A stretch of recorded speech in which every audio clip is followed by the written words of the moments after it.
बघा 1204 गुणिले 25।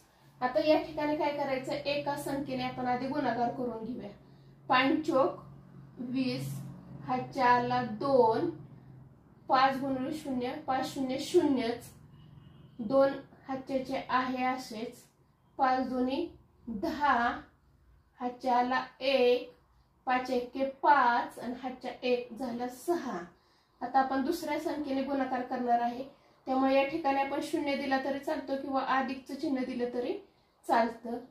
बेचोक 8, बे शून्य शून्य, बे दोन्ही 4 आणि बेके बे। आता या ठिकाणी काय करायचं तर आपण बेरीज करायची, म्हणून या ठिकाणी दिले बेरजे चिन्ह। या ठिकाणी 0, 8 आणि 2 10, हातच्या आला 1, या ठिकाणी 0 आहे, हातच्याचा 1 आहे असाच, 6 आणि 4 10, हातच्या आला 1, 2 आणि 1 3।